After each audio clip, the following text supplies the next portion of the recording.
And to get the Indian microtonal techniques on his trumpet, which is very difficult to do, he added a little slide like a trombone on his trumpet. He's patented this, and he used that to create the microtonal effects in his trumpet playing.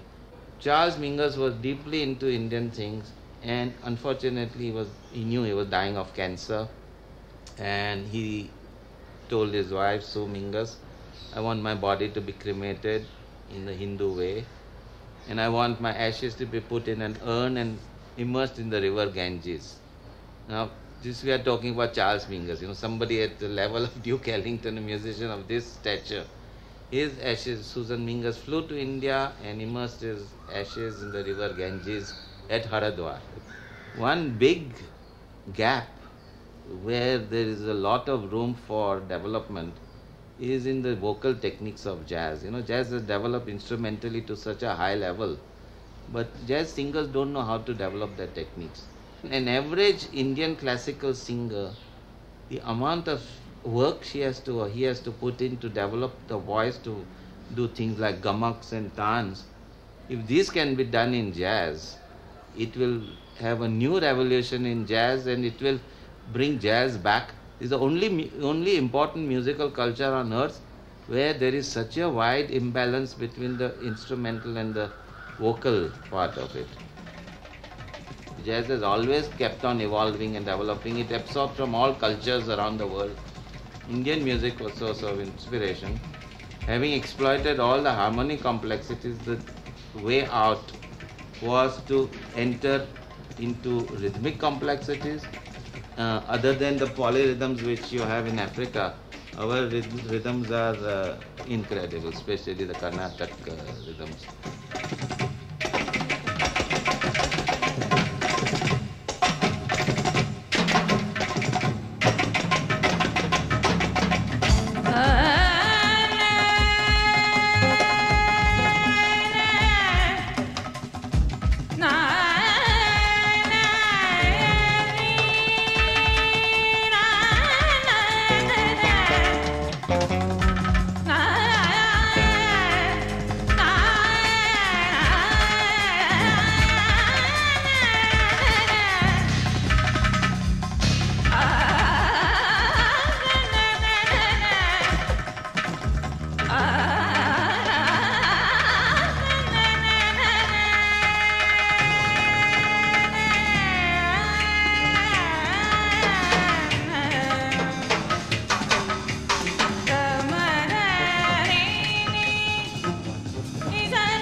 When I started my career, I was an out-and-out jazz musician. I loved jazz and I only wanted to play jazz.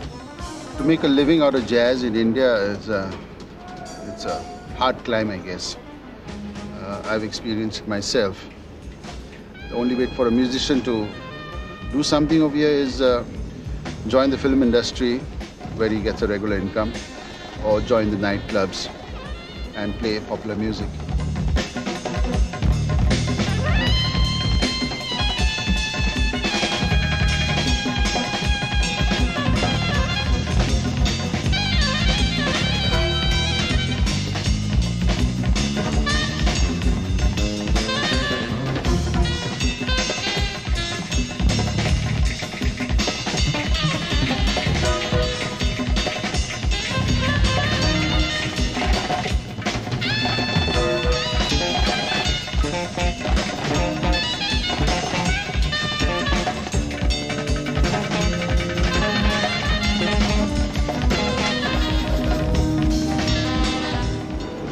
Jazz India wanted to form a fusion band.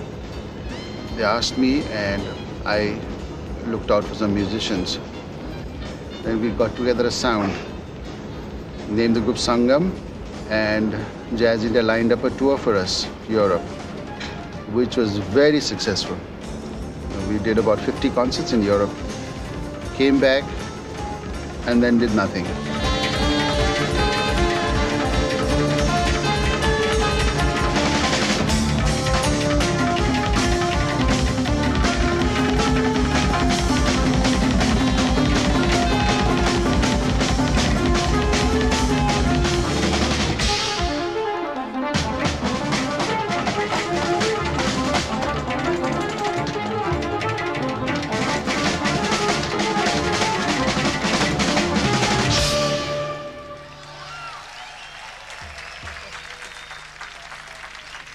Thank you very much. Ramamani on vocals.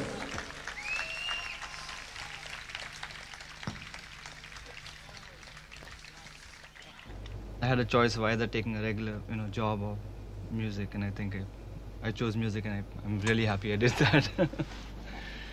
I want to have a good time, man. I want to celebrate and have a lot of fun playing. That's what it's all about for me. The real money comes in from doing jingles and, working in studio. Basically, we're living off the studio environment, not live gigs. But we hope to, Ranjit and me put a band together, so we're trying to create a very distinct Indian sound, because I think we need to put that sound on the map. It's about time.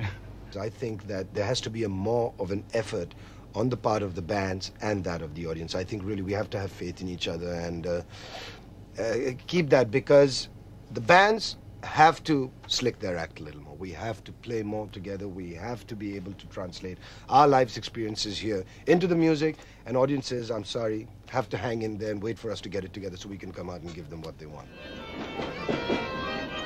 20 years ago, Bombay loved its jazz bands. Then the disco beat defeated them, and only now is jazz making a slow comeback. But for perseverance, at least, there's nothing to beat those who sing for their supper on Bombay's trains.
Trains are a lifeline of Bombay. Packed to bursting during peak hours, they disgorge millions of passengers into banks and offices each morning, draining them off as an hourglass does in the evening.